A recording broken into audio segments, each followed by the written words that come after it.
हाँ भाई, तो कैसा चल रहा है पढ़ाई आप लोगों का? बढ़िया। आज हम पढ़ेंगे डीएनए रेप्लिकेशन, लेकिन उसके पहले डीएनए से रिलेटेड कुछ इंफॉर्मेशन है जो एक बार आपको सुनना चाहिए। डीएनए का जो मॉलिक्यूल्स है वो डेक्स्ट्रो रोटेटरी है और आरएनए जो मॉलिक्यूल्स है वो लीवो रोटेटरी है। डेक्स्ट्रो रोटेटरी, लीवो रोटेटरी आपको पता है। डेक्स्ट्रो रोटेटरी वो होता है अगर डीएनए का सॉल्यूशन है तो वो प्लेन पोलराइज्ड लाइट को राइट डायरेक्शन में मोड़ देगा, और अगर लीवो रोटेटरी सॉल्यूशन है तो वो प्लेन पोलराइज्ड लाइट को लेफ्ट डायरेक्शन में मोड़ देगा। इसको बोलते हैं डेक्स्ट्रो रोटेटरी और लीवो रोटेटरी। नेक्स्ट हम आ जाते हैं सी वैल्यू क्या होता है।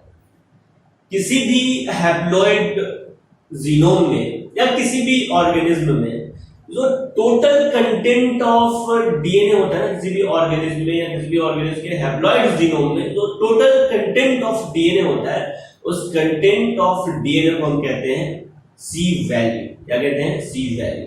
जैसे ह्यूमन, हम में आप में सब में जो सी वैल्यू है, टोटल अमाउंट ऑफ डीएनए, वो क्या है? कांस्टेंट। और ह्यूमन का जो सी वैल्यू होता है वो होता है 2.8 पिकोग्राम। कितना होता है? 2.8 पिकोग्राम। क्लियर? पिछले अपने हम स्टडी से ये हमको पता है कि डिफरेंट टाइप्स के जेनेटिक सर्च हुए थे कि जेनेटिक मटेरियल कौन सा क्या है। सबसे पहले Griffith experiment, transformation experiment. Griffith बताया कि कुछ तो है जो ट्रांसफॉर्मेशन के लिए रिस्पॉन्सिबल है, लेकिन बायोकेमिकल नेचर को वो बता नहीं पाए ग्रिफिथ। तो biochemical characterisation of Griffith experiment किसने किया? 3 साइंटिस्ट मिलकर किए थे, एवरी, मैककार्टी एंड मैकलियोड। कौन?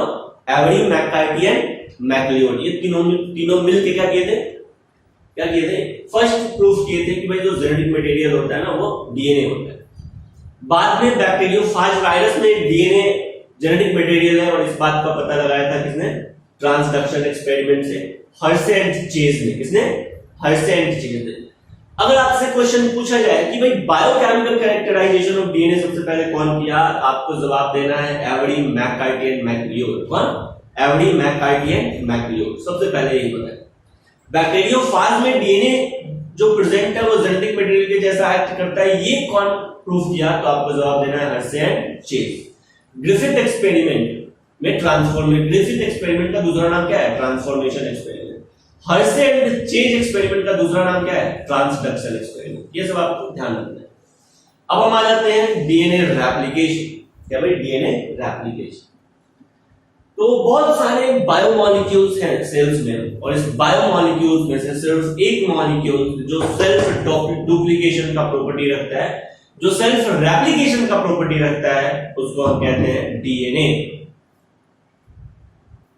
तो अब शुरू करते हैं डीएनए रेप्लिकेशन। डीएनए ही रेप्लिकेशन करता है। देखो बहुत सारे बायोमॉलिक्यूल्स हैं, है ना? उन सभी बायोमॉलिक्यूल्स में जो डीएनए है, इसके पास कैपेसिटी है कि ये सेल्फ डुप्लीकेशन, सेल्फ रेप्लिकेशन कर सकता है। तो लिखेंगे DNA is the only molecule capable of self duplication, so it is termed as living molecule. बहुत इंपॉर्टेंट पॉइंट है। बायोमॉलिक्यूल्स तो बहुत सारे हैं, कार्बोहाइड्रेट है, प्रोटीन्स है, लिपिड्स है ना? लेकिन जो लिविंग मॉलिक्यूल्स के जैसा एक्ट करता है, जिसके पास सेल्फ डुप्लीकेशन, सेल्फ रेप्लिकेशन का प्रॉपर्टी है, वो है डीएनए। इसलिए डीएनए को हम लिविंग मॉलिक्यूल्स भी कहते हैं। क्या कहते हैं? लिविंग मॉलिक्यूल्स भी कहते हैं। आपको पता है कि जो डीएनए है ना, ये डीएनए रेप्लिकेशन किस फेज में होता है? डीएनए रेप्लिकेशन किस फेज में होता है सर? डीएनए रेप्लिकेशन किस फेज में होता है? डीएनए रेप्लिकेशन तो ये होता है इस फेज में। किस फेज में होता है? इस फेज में। ठीक है? G1 G2 याद है? सेल डिवीजन के समय डीएनए रेप्लिकेशन होना है। डीएनए रेप्लिकेशन कब होता है? सेल डिवीजन के समय। जब एक सेल अपनी डॉटर सेल्स को बनाता है, जब पेरेंट सेल अपनी डॉटर सेल को बनाता है, उस समय डीएनए रेप्लिकेशन का जरूरत पड़ता है, क्योंकि वो अपने डॉटर्स को ठीक अपना रेप्लिका देता है। ठीक है? पेरेंट सेल अपनी डॉटर को रेप्लिकेटेड डीएनए देता है। ठीक है ना? तो डीएनए रेप्लिकेशन का जरूरत पड़ता है सेल डिवीजन के समय, ध्यान में रखना है। और सेल डिवीजन का ये प्रॉपर्टी, सेल डिवीजन के समय डीएनए रेप्लिकेशन का जरूरत पड़ता है, और डीएनए रेप्लिकेशन का ये प्रॉपर्टी सेल डिवीजन में काम देता है। ऑर्गेनिज्म के रिप्रोडक्शन में काम देता है डीएनए रेप्लिकेशन का प्रॉपर्टी, सेल डिवीजन का प्रॉपर्टी।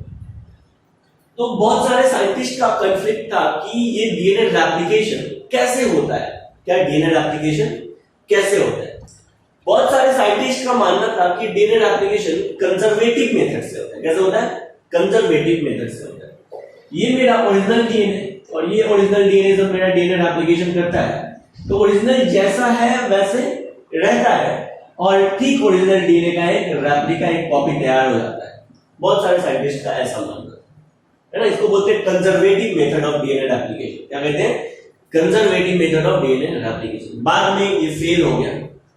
कुछ समय के बाद बहुत सारे साइंटिस्ट का कहना था कि जो डीएनए रेप्लिकेशन होता है वो डिसरप्टिव मेथड से होता है। कैसे होता है? डिसरप्टिव मेथड से होता है। जैसे ये डीएनए और डीएनए का कुछ कोई जो सेगमेंट होता है ना, डीएनए का कोई जो सेगमेंट होता है, छोटा कई सेगमेंट होता है। तो ये जो छोटा सेगमेंट है इसमें न्यू डीएनए के पार्ट आके जुड़ जाते हैं ना। तो बहुत सारे साइंटिस्ट का कहना था कि डिसरप्टिव मेथड से डीएनए रेप्लिकेशन होता है। मतलब इसी डीएनए में ये अपना पहले कॉपी तैयार करता है और इसी डीएनए में क्या होता है, कहीं न्यू पार्ट का फॉर्मेशन होता है, न्यू सेगमेंट का फॉर्मेशन होता है। Disruptive method of DNA replication. बाद में कंजर्वेटिव मेथड भी फेल हो गया, डिसरप्टिव मेथड भी फेल हो गया। जो भी रिसेंट डीएनए रेप्लिकेशन का प्रोसेस है, ये स्ट्रॉन्ग बिलीफ है साइंटिस्ट का कि DNA replication semi conservative method से होता है। कैसे होता है? सेमी कंजर्वेटिव मेथड से होता है। सेमी कंजर्वेटिव मेथड में क्या होता है, तो ये डीएनए का एक स्ट्रैंड, ये डीएनए का दूसरा स्ट्रैंड, ये जो व्हाइट कलर का इसके पास स्ट्रैंड और एक व्हाइट और ये दूसरा व्हाइट। तो डीएनए का सबसे पहले अनवाइंडिंग होता है और अनवाइंडिंग होने के बाद डीएनए रेप्लिकेशन प्रोसेस में अनवाइंडिंग होने के बाद ये जो ओल्ड स्ट्रैंड है डीएनए के, 2 ओल्ड स्ट्रैंड है, ये टेम्पलेट स्ट्रैंड के जैसा काम करते हैं। क्या? टेम्पलेट स्ट्रैंड के जैसा काम करते हैं। ये जो पैरेंटल स्ट्रैंड है ना डीएनए के, व्हाइट और ये भी व्हाइट है ना, तो डीएनए के जो पैरेंटल स्ट्रैंड है at the time of DNA replication, ये पैरेंटल स्ट्रैंड टेम्पलेट स्ट्रैंड के जैसा काम करते हैं। किसके जैसा काम करते हैं? टेम्पलेट स्ट्रैंड के जैसा काम करते हैं। और इस डीएनए के स्ट्रैंड पे क्या आता है, बोलो ना, ओल्ड स्ट्रैंड पे न्यू स्ट्रैंड आ जाता है। क्या आता है भाई? न्यू स्ट्रैंड आ जाता है। क्या आ जाता है? न्यू स्ट्रैंड आ जाता है। क्लियर है? ओल्ड स्ट्रैंड पे क्या आता है? न्यू स्ट्रैंड आ जाता है। इसको बोलते हैं semi conservative method of DNA replication. क्या कहते हैं? Semi conservative method of DNA replication कहते हैं, राइट। तो इस तरह से जो भी रिसेंट मॉडल है ये यही है, semi conservative method of DNA replication, जिसमें एक स्ट्रैंड पुराना रहता है जो पैरेंटल स्ट्रैंड कहलाता है, इसको टेम्पलेट स्ट्रैंड भी कहते हैं, और दूसरा स्ट्रैंड ये नया बनता है। क्लियर है? तो जो डीएनए का मॉलिक्यूल्स हुआ, ये पैरेंटल डीएनए और ये डॉटर डीएनए, ये भी डॉटर डीएनए। तो जो डॉटर डीएनए है ये सेमी कंजर्वेटिव मेथड से बने। कहने का मतलब है एक स्ट्रैंड जिसमें पुराना है और दूसरा स्ट्रैंड नया है, एक स्ट्रैंड पुराना, दूसरा स्ट्रैंड नया। क्लियर है? आगे बढ़ते हैं। नेक्स्ट हेडिंग देंगे the experimental proof. The experimental proof.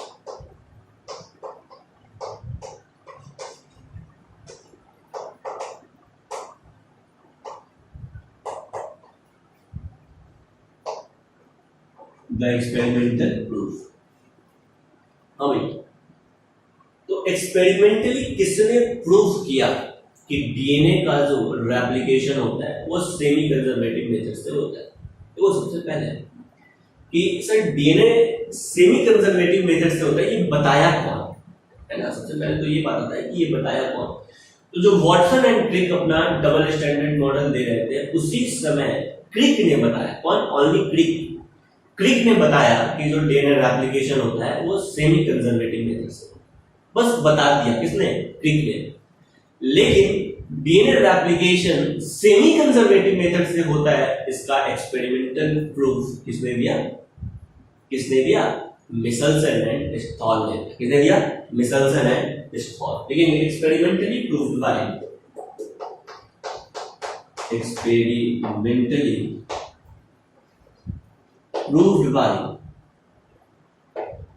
क्या? Experimental proof, semi conservative method of DNA replication. The experimental proof of semi conservative method of semi conservative method of DNA replication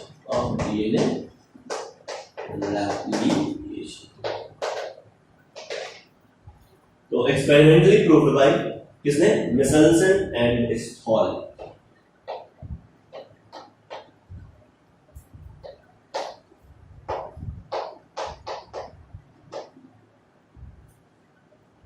मिचेल्सन and Stahl, STAHL, Michelson and Stahl, right. कब दिया है इन्होंने experimentally proof किया semi conservative method of DNA replication को? तो 1958 में। कब? 1958। अब जो इंपॉर्टेंट है वो सुनना। तो first experimentally proved bye DNA replication semi conservative method से होता है। सबसे पहले एक्सपेरिमेंटली प्रूफ किसने किया? ये क्वेश्चन पूछा जाएगा। तो सबसे पहले एक्सपेरिमेंटली प्रूफ किया मिचेल्सन एंड स्टॉल ने। किसने? मिचेल्सन एंड स्टॉल ने। कब किया? 1958 में किया। कब किया? 1958 में किया। दूसरा क्वेश्चन, किस पे किया? किस पे किया? On bacterium. किस पे किया? On bacterium. क्वेश्चन आएगा कि सबसे पहले मिचेल्सन एंड स्टॉल ने अपना semi conservative method of DNA replication proof किया, लेकिन किस पे किया? इनसे चला जाएगा बैक्टीरिया पे किया। क्वेश्चन आएगा कि कौन से बैक्टीरिया पे किया? तो ई कोलाई बैक्टीरिया। इसमें कौन से बैक्टीरिया पे किया? ई कोलाई, इसेरेशिया कोलाई बैक्टीरिया पे किया। क्लियर? दूसरा क्वेश्चन पूछा जाता है कि मिचेल्सन एंड स्टॉल ने अपने एक्सपेरिमेंट में क्या यूज किया? देखो इंपॉर्टेंट है। मिचेल्सन एंड स्टॉल ने अपने एक्सपेरिमेंट में क्या यूज किया? तो इन्होंने यूज किया हेवी आइसोटोप ऑफ नाइट्रोजन। क्या यूज किया? Heavy isotope of nitrogen. बहुत ध्यान से अंडरलाइन करना है। हम बोल रहे हैं हेवी आइसोटोप ऑफ नाइट्रोजन, ना कि बोल रहे हैं radio active isotope of nitrogen. Radio active isotope of nitrogen नहीं, क्या हेवी आइसोटोप ऑफ नाइट्रोजन को यूज किया और डेंसिटी सेंट्रीफ्यूगेशन टेक्निक्स यूज किया। क्या यूज किया? डेंसिटी सेंट्रीफ्यूगेशन टेक्निक्स यूज किया और डेंसिटी सेंट्रीफ्यूगेशन टेक्निक्स यूज किया with the help of caesium chloride solution. With the help of caesium chloride solution, right. Next लिखेंगे Michelson and Stahl use Michelson and Stahl used Michelson and Stahl used क्या use किया इन्होंने? क्या use किया? Heavy isotope of nitrogen, heavy isotopes of nitrogen. देखो जो normal nitrogen होता है वो N14 होता है, लेकिन हेवी आइसोटोप ऑफ नाइट्रोजन क्या होता है? N15। क्या होता है भाई? N15 होता है, ठीक है। और दूसरा क्या यूज किया? बोलो ना, डेंसिटी सेंट्रीफ्यूगेशन टेक्निक्स। क्या यूज किया? डेंसिटी सेंट्रीफ्यूगेशन टेक्निक्स यूज किया और सॉल्यूशन क्या था? Caesium chloride. Caesium chloride density centrifugation techniques use. तो प्रोकैरियोट्स में सबसे पहले DNA replication semi conservative method से होता है, ये बताया है इसमें। प्रोकैरियोट, बैक्टीरिया मतलब प्रोकैरियोट। सिंपली क्वेश्चन आएगा सबसे पहले DNA replication semi conservative method से होता है, किसमें बताया गया? आंसर चला जाएगा बैक्टीरिया या प्रोकैरियोट या ई कोलाई। क्लियर है? लेकिन बहुत सारे साइंटिस्ट का मानना था कि ठीक है बैक्टीरिया में जो डीएनए रेप्लिकेशन होता है वो सेमी कंजर्वेटिव मेथड से होता है। क्या यूकैरियोटिक में भी DNA replication semi conservative method से होता है? क्या क्रोमोसोमल लेवल पे भी DNA replication semi conservative method से होता है? तो पता चला कि हाँ होता है। और इस बात का एक्सपेरिमेंटल प्रूफ टेलर ने दिया। किसने दिया? टेलर, है ना। टेलर कपड़ा सिलने वाला नहीं, टेलर नाम है, TAYLR, है ना।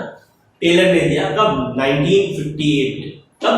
1958 में, ठीक है। तो 1958 में पहले देखो भाई, मतलब जो ईयर है वो सेम है लेकिन महीना अलग हुआ, समझ में आ रहा है ना। 1958 में उसी साल में सबसे पहले मिचेल्सन एंड स्टॉल ने एक्सपेरिमेंटली प्रूफ किया प्रोकैरियोट में, और 1958 में ही मिचेल्सन एंड स्टॉल ने मतलब ईयर के लास्ट में ये प्रूव किया कि यूकैरियोटिक में भी क्रोमोसोमल लेवल पे भी DNA replication semi conservative method से होता है। देखेंगे after Meselson and Stahl, after Michelson and Stall, after Michelson and Stall, Taylor, T-A-Y-L-O-R, Taylor ये साइंटिस्ट है ना, Taylor on Vicia faba. Vicia फावा क्या है? ब्रॉड बीन, ठीक है, ब्रॉड बीन मतलब मटर के ही जैसा आता है लेकिन थोड़ा सा उससे बड़ा साइज का होता है, ब्रॉड बीन। टेलर, और टेलर ने अपना एक्सपेरिमेंट किस पे किया? On Vicia faba. Taylor on Vicia फावा,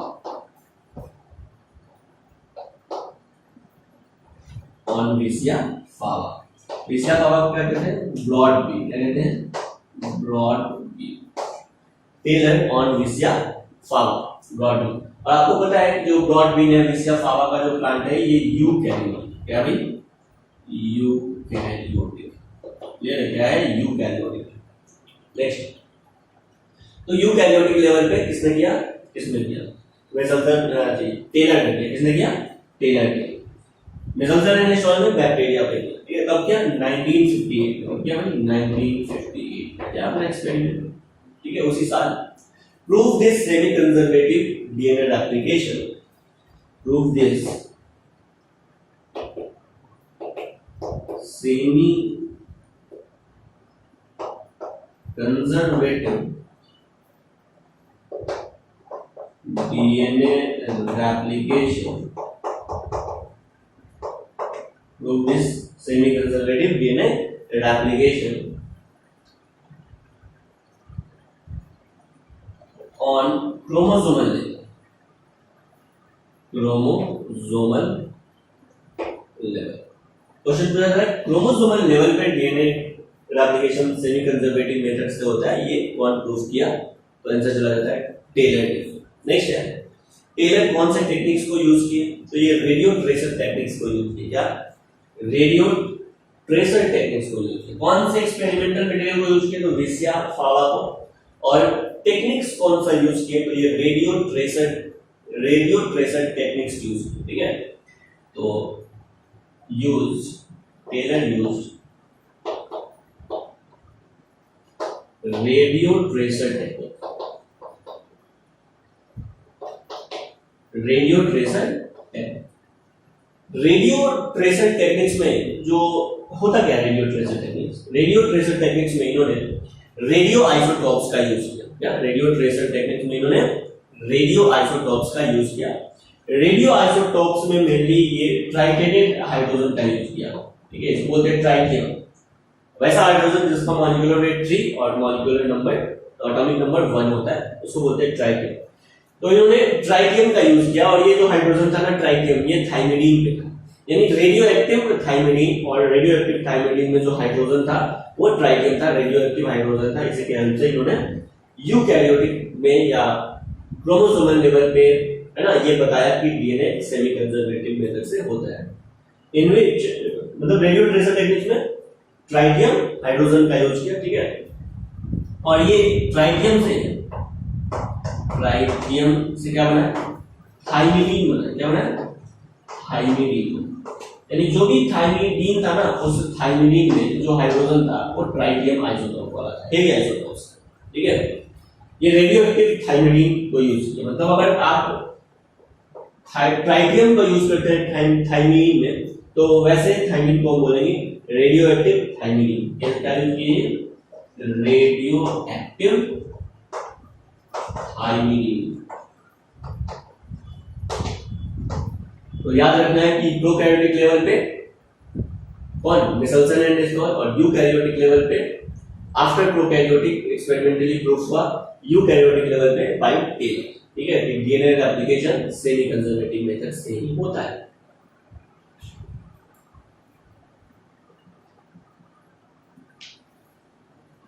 next हम लोग देखेंगे मिसल्सन एंड स्टॉल का एक्सपेरिमेंट क्या था, ठीक है। तो सबसे पहले हमको समझना चाहिए कि मिसल्सन एंड स्टॉल ने एक टेस्ट ट्यूब लिया। इस टेस्ट ट्यूब में ना उन्होंने सीजियम क्लोराइड डाला, क्या सीजियम क्लोराइड्स का सॉल्यूशन है। अब सीजियम क्लोराइड्स का जो सॉल्यूशन होता है ना, सीजियम क्लोराइड का सॉल्यूशन, अगर आप इसमें इसको सेंट्रीफ्यूगेशन करवा देंगे, है ना, हाई स्पीड में इसको रोटेट करवा देंगे, तो फिर ये डेंसिटी को बताने वाला स्केल के जैसा काम करेगा, ठीक है, सीजियम क्लोराइड्स। टेलर ने देखा कि जो हेवी आइसोटॉप्स वाला, हेवी आइसोटॉप्स ब्लू कलर का है ना, हेवी आइसोटॉप वाला जो डीएनए है वो सबसे नीचे है। जो हाइब्रिड डीएनए है, मतलब उसमें एक तो ब्लू स्ट्रैंड और एक व्हाइट स्ट्रैंड, ठीक है, एक व्हाइट स्ट्रैंड और एक ब्लू स्ट्रैंड, है ना। ये जो हाइब्रिड डीएनए का जो स्ट्रैंड है वो बीच में आ गया, ये हो गया N15 N14, ये हो गया N15 N15, और सबसे ऊपर लाइट डीएनए, ठीक है, तो सबसे ऊपर ये लाइट डीएनए का स्ट्रैंड है। सीजियम क्लोराइड सॉल्यूशन में इस तरह से स्केल में है, ठीक है। तो ये है N14 नॉर्मल डीएनए, जो सबसे लाइट डीएनए, इसको बोलेंगे हम लाइट डीएनए, इसको बोलेंगे हाइब्रिड डीएनए, और इसको बोलेंगे हेवी डीएनए। क्या कहेंगे? Heavy DNA. तो सबसे पहले तो ये देख लिया सीजियम क्लोराइड स्केल पे कि मेरा हेवी डीएनए सबसे नीचे आएगा, जो सेमी कंजर्वेटिव मेथड से बनेगा, या फिर जो हाइब्रिड डीएनए होगा। हाइब्रिड डीएनए कहने का मतलब है एक स्ट्रैंड ओल्ड स्ट्रैंड होगा और दूसरा स्ट्रैंड नया वाला स्ट्रैंड होगा, उसको बोलेंगे हाइब्रिड डीएनए। और जिसमें दोनों ही लाइट स्ट्रैंड होगा उसको बोलेंगे, क्या बोलेंगे उसको? Light DNA. क्या बोलेंगे? लाइट डीएनए, ठीक है। तो हम देख रहे हैं एक्सपेरिमेंट मिचेल्सन एंड इस्थॉल का। एक एक चीज को आप डिटेल में समझेंगे, कुछ नहीं समझ में आएगा तो कमेंट सेक्शन में जरूर पूछना। आपको पता है कि जो बैक्टीरिया जो होती है ना, वो एक बैक्टीरिया डिवाइड करता है 20 सेकंड, किसमें? 20 सेकंड। तो मिचेल्सन एंड इस्थॉल ने क्या किया कि एक बैक्टीरिया लिया, ठीक है, और इस बैक्टीरिया को N15 मीडियम में बहुत समय तक ग्रो कराया। कहां पे? N15 मीडियम में, grow on N15 medium, grow on N15 medium. N15 medium में ग्रो कराने के लिए अमोनियम क्लोराइड है, कहते भाई अमोनियम क्लोराइड है, या में जो नाइट्रोजन यूज किया गया वो N15 heavy isotope of nitrogen था। नेक्स्ट, तो जो भी बैक्टीरिया डिवाइड कर रहा होगा, वो डिवाइड करने के बाद उसके पास जो नाइट्रोजन कंटेंट होगा, वो उसका नाइट्रोजन कंटेंट कैसा हो गया? N15 वाला हो गया। N15 वाले नाइट्रोजन को या हेवी नाइट्रोजन को हम ब्लू कलर से दिखा रहे हैं, ठीक है। और इस एक बैक्टीरिया के डीएनए को उन्होंने फिर किसमें?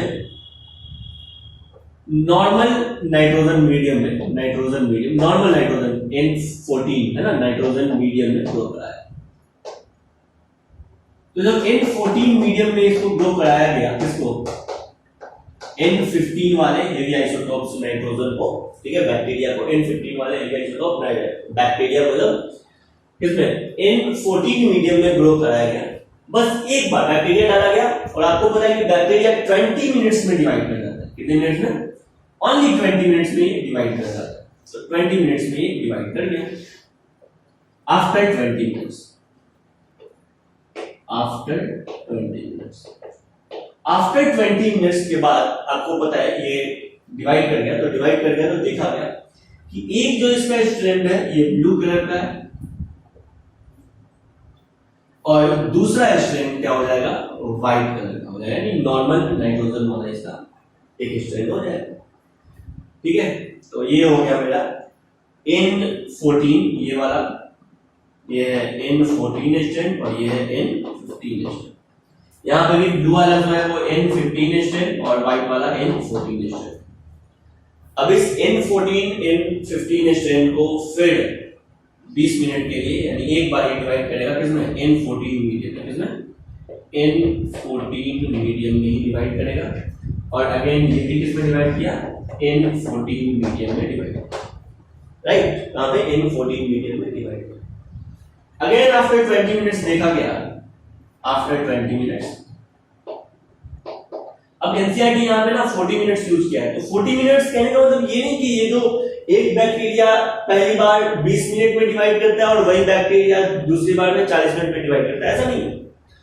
वो यहाँ पे आपको 20 मिनट ही बताना चाहते हैं, लेकिन पहला 20 मिनट ये और दूसरा 20 मिनट ये और दो 20 40, तो दोनों को जोड़ के 40 मिनट है ना।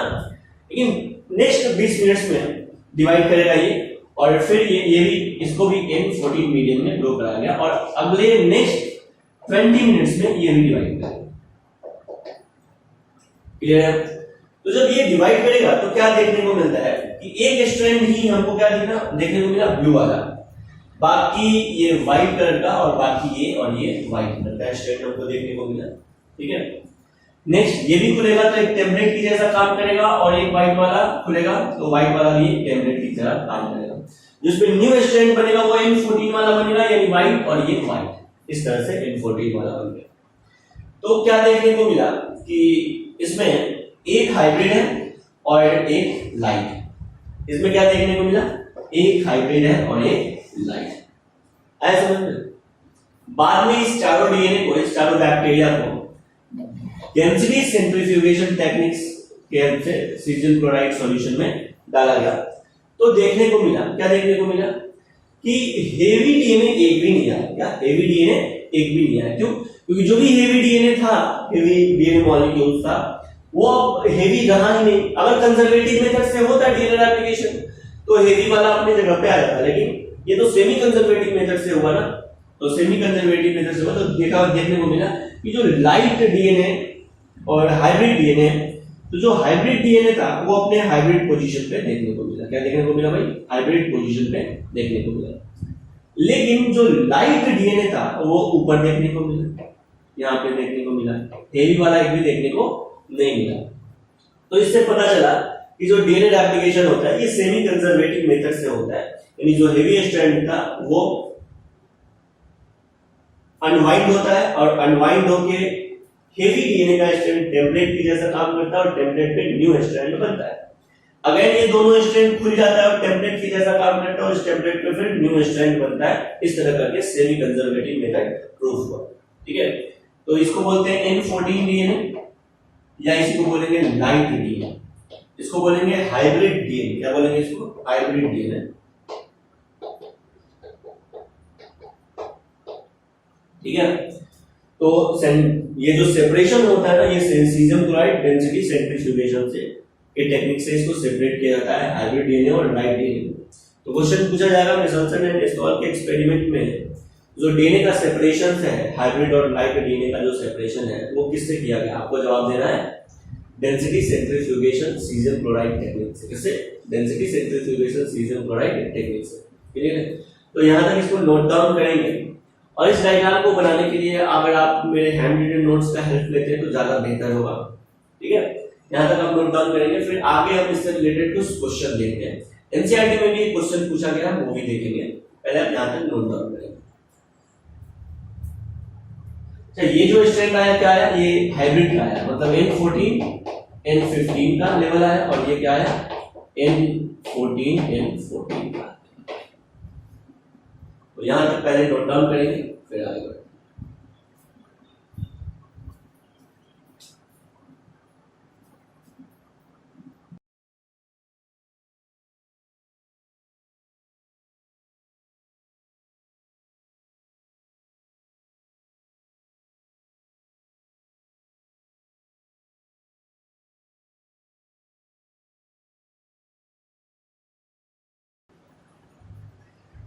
क्वेश्चन आपसे पूछा जा रहा है, if E. coli was allowed to grow for 80 minutes, एक E. coli है जो 80 मिनट्स के लिए उसको ग्रो कराते हैं, 80 minutes, then what would be proportion of light and hybrid density DNA molecule? Then what would be proportion of light and hybrid density DNA molecule? मतलब light DNA molecules कितना आएगा और hybrid DNA molecules कितना आएगा? Clear है? सबसे पहले जो मन में बात आता है कि टोटल नंबर ऑफ बैक्टीरिया कितना बनेगा सर, है ना? टोटल नंबर ऑफ बैक्टीरिया कितना बनेगा? आपको पता है कि अगर एक बैक्टीरिया है और ये बैक्टीरिया अगर 80 मिनट्स तक ये डिवाइड करता है, क्या 80 मिनट्स तक ये डिवाइड करता है, तो ये कितना बैक्टीरिया बनाएगा? If E. coli was, यानी single E. coli was grow for 80 minutes, then what would be proportion of light and hybrid DNA molecules? लेकिन मैं यहाँ पे ये जो E. coli बैक्टीरिया लिया गया, ये एनसीईआरटी का क्वेश्चन है एज इट इज, तो ये जो इकोलाई बैक्टीरिया लिया गया है ना, क्या इकोलाई बैक्टीरिया लिया गया है, ये आपको हमें मानना पड़ेगा कि ये जो इकोलाई बैक्टीरिया लिया गया है ये N15 वाला बैक्टीरिया था। क्या था? N15 वाला बैक्टीरिया था, यानी हेवी बैक्टीरिया था। और इसको हम ग्रो कराते हैं कहां पे?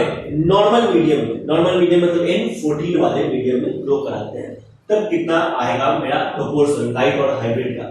क्योंकि देखो एनसीईआरटी में इकोलाई के बारे में कुछ नहीं लिखा है कि ये हाइब्रिड ले रहे हैं या फिर हम लाइट ले रहे हैं, ठीक है। लेकिन ये आपको मानना होगा कि यहाँ पे हाइब्रिड तभी क्वेश्चन पूछा जा रहा है जब यहाँ पे जो बैक्टीरिया है वो क्या है? हेवी बैक्टीरिया है।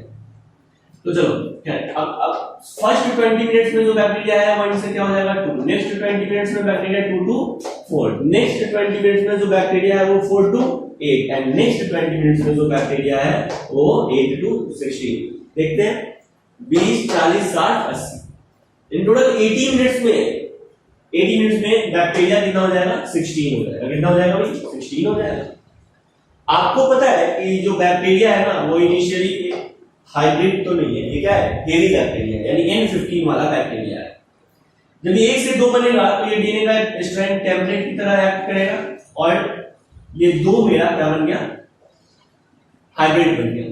नेक्स्ट फिर ये डिवाइड करेगा तो ये और ये चारों खुल जाएगा और चारों टेम्पलेट की तरह एक्ट करेगा। तो ये क्या बन गया? क्या बन गया?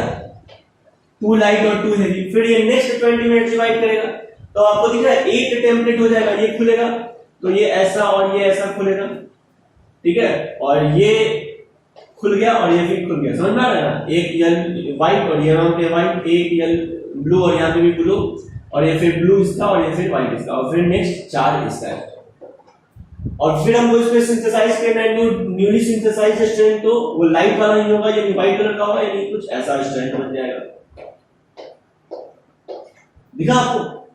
नेक्स्ट फिर ये डिवाइड करेगा तो फिर क्या होगा? 2 स्ट्रैंड ही होगा तो क्या होगा?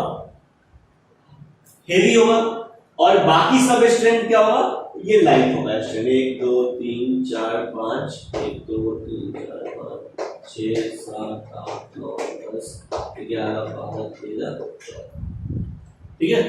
और इसमें जो न्यूली सिंथेसाइज्ड डीएनए स्ट्रैंड होगा वो मेरा क्या होगा? N14 वाला होगा यानी लाइट वाला। यानी आपको रेशियो दिखा, एक हेवी बैक्टीरिया या हेवी डीएनए मॉलिक्यूल्स को अगर हम 80 मिनट्स तक लाइट नाइट्रोजन मीडियम में अगर ग्रो कराते हैं तो हाइब्रिड का और लाइट का जो रेशियो आएगा, हाइब्रिड का कितना रेशियो आया? 2, और लाइट का रेशियो कितना आया? 14। कितना आया भाई? 14। तो क्वेश्चन में पूछा जा रहा है लाइट इज टू हाइब्रिड बताइए, तो लाइट कितना आ गया? 14 और हाइब्रिड कितना आ गया? 2। आ रहा है समझ में? Simple question. और आपको रेशियो बताना है तो ये आपको पता है कि कट सकता है, तो ज्यादा सही आंसर हो जाएगा 7:1। क्या हो जाएगा? 7:1। मतलब आपको कुछ नहीं करना है, सबसे पहला स्टेप लेना है कि एक बैक्टीरिया अगर 80 मिनट्स में डिवाइड करता है तो कितना बैक्टीरिया बनाएगा। तो एक बैक्टीरिया डिवाइड करेगा 80 मिनट में तो 16 बैक्टीरिया बनाएगा। आपको पता है कि अगर ये हेवी स्ट्रैंड है तो 2 ही हाइब्रिड बन सकता है, 2 से अधिक हाइब्रिड कभी बनेगा ही नहीं। यानी 16 में से 2 क्या हो जाएगा? 16 में से 2 तो हो जाएगा हाइब्रिड, और बाकी जो बचेगा वो क्या हो जाएगा? लाइट। आंसर तो मेरा यही से आ जाता, ठीक है। लाइट इज टू हाइब्रिड का 14:2 7:1। लेकिन ये आपको पता होना चाहिए मैकेनिज्म क्या है, कैसे बन रहा है, क्लियर है? ये एनसीईआरटी का ही क्वेश्चन है, आप क्वेश्चन को पढ़ेंगे एक बार और आंसर वहां पे मेंशन कर लेंगे 7:1। आपको पता है 7:1 कैसे आ रहा है, ठीक है। ये किसका रेशियो है? लाइट इज टू हाइब्रिड का रेशियो। किसका रेशियो है? लाइट इज टू हाइब्रिड का रेशियो।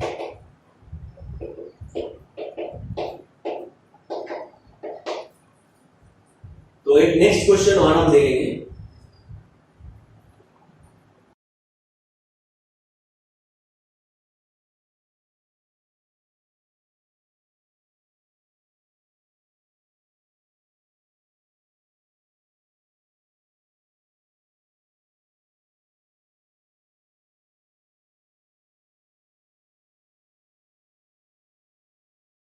नेक्स्ट क्वेश्चन आपसे बोला जा रहा है, a hybrid DNA replicates in N15 medium. एक हाइब्रिड डीएनए है जो N15 मीडियम में रेप्लिकेट कर रहा है।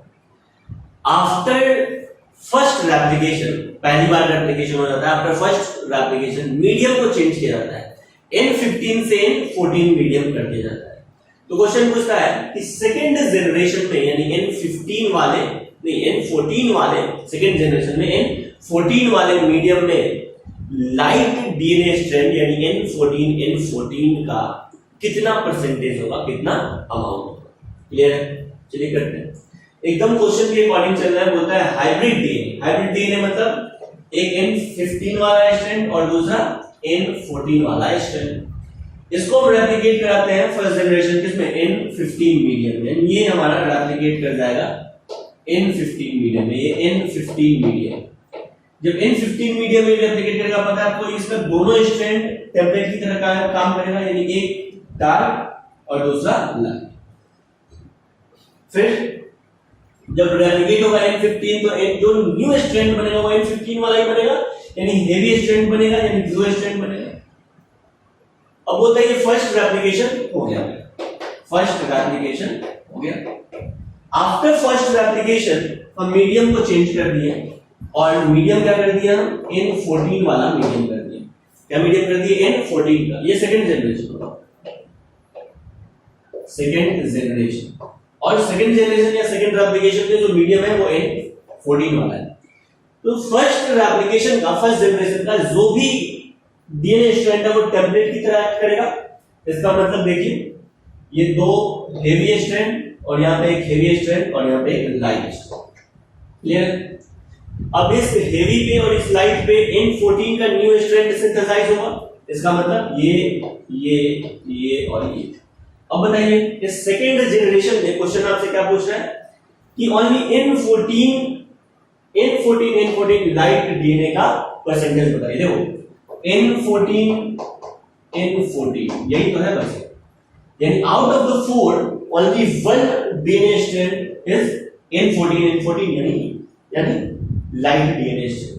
बाकी सब क्या है सर, बाकी सब तो देखो ये N14 है और ये N15 है हाइब्रिड, N15 है और N14 है हाइब्रिड, N15 है N14 है हाइब्रिड।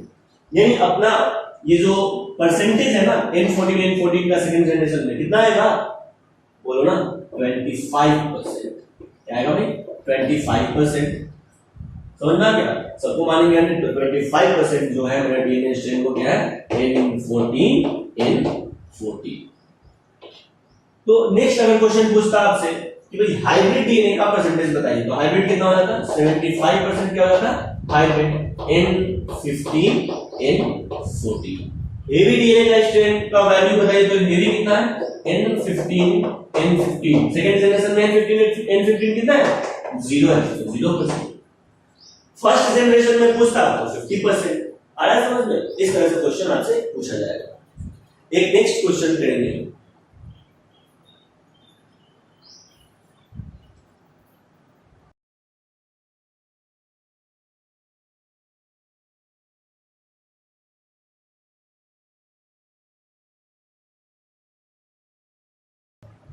नेक्स्ट क्वेश्चन आपसे पूछा जा रहा है, नॉर्मल डीएनए, एक नॉर्मल डीएनए मतलब N14 है ना, normal DNA replicate in N15 medium, ये रेप्लिकेट कर रहा है N15 medium. Then percentage of hybrid DNA in second generation में हाइब्रिड डीएनए का परसेंटेज क्या होगा। इस तरह के क्वेश्चन को कैसे करेंगे। Normal DNA N14 normal DNA ये कंटिन्यूअसली रेप्लिकेट कर रहा है N15 मीडियम में, ये हो गया N15 मीडियम ब्लू। तो आपको पता है कि जो नॉर्मल डीएनए का स्ट्रैंड था ये टेम्पलेट की तरह एक्ट करेगा और फिर इसमें हेवी डीएनए स्ट्रैंड आ जाएगा N15 वाला। फिर नेक्स्ट टाइम भी ये N15 में ही क्या कर रहा है, रेप्लिकेट कर रहा है। तो दो ब्लू स्ट्रैंड यानी हेवी स्ट्रैंड आ जाएगा और दो लाइट स्ट्रैंड आ जाएगा। नेक्स्ट ये फिर क्या N15 में ही तो कर रहा है ना, दो रेप्लिकेट कर रहा है N15 में। तो जो भी न्यू स्ट्रैंड आएंगे वो हेवी स्ट्रैंड आएंगे, क्या आएंगे, हेवी स्ट्रैंड आएंगे। तो देखिए 50% इसमें जो है ना ये सिर्फ ब्लू वाला है, यानी 50% क्या है, हेवी है। और नेक्स्ट 50% क्या है, बोलो ना हाइब्रिड डीएनए। क्वेश्चन हमसे क्या पूछ रहा है, हाइब्रिड डीएनए का परसेंटेज बताइए। तो हाइब्रिड डीएनए का परसेंटेज क्या हो जाएगा, 50% हाइब्रिड डीएनए। तो आई होप कि इस तरह का क्वेश्चन आएगा तो आप कर लेंगे एग्जाम, ठीक है। ये question semi conservative method of DNA replication पे बेस्ड है। एक आध क्वेश्चन और आपके नोट्स में एक्स्ट्रा है जो आपको खुद करना, क्लियर है। हाँ, नहीं समझ में आएगा तो पूछना होगा, फिर सॉल्यूशन के साथ है वहां पे क्वेश्चन। नेक्स्ट अगले क्लास में हम शुरू करेंगे मैकेनिज्म ऑफ डीएनए रेप्लिकेशन। पता चल गया कि सेमी कंजर्वेटिव मेथड से डीएनए रेप्लिकेशन होता है, लेकिन क्या मैकेनिज्म है डीएनए रेप्लिकेशन, क्या क्या मैकेनिज्म है, कौन कौन से एंजाइम्स इन्वॉल्व होते हैं, ये सब चीजें हम समझेंगे। प्रोकैरियोट्स में डीएनए रेप्लिकेशन का अलग तरीका, यूकैरियोट्स में डीएनए रेप्लिकेशन का अलग तरीका। एंजाइम्स लगभग सेम ही है लेकिन मैकेनिज्म थोड़ा सा डिफरेंट है। तो नेक्स्ट क्लास में हम पढ़ेंगे मैकेनिज्म ऑफ डीएनए रेप्लिकेशन। आज के लिए इतना ही। आपको एक बार एनसीईआरटी पढ़ना है, कुछ नहीं समझ में आता है तो जरूर पूछना है। ठीक है।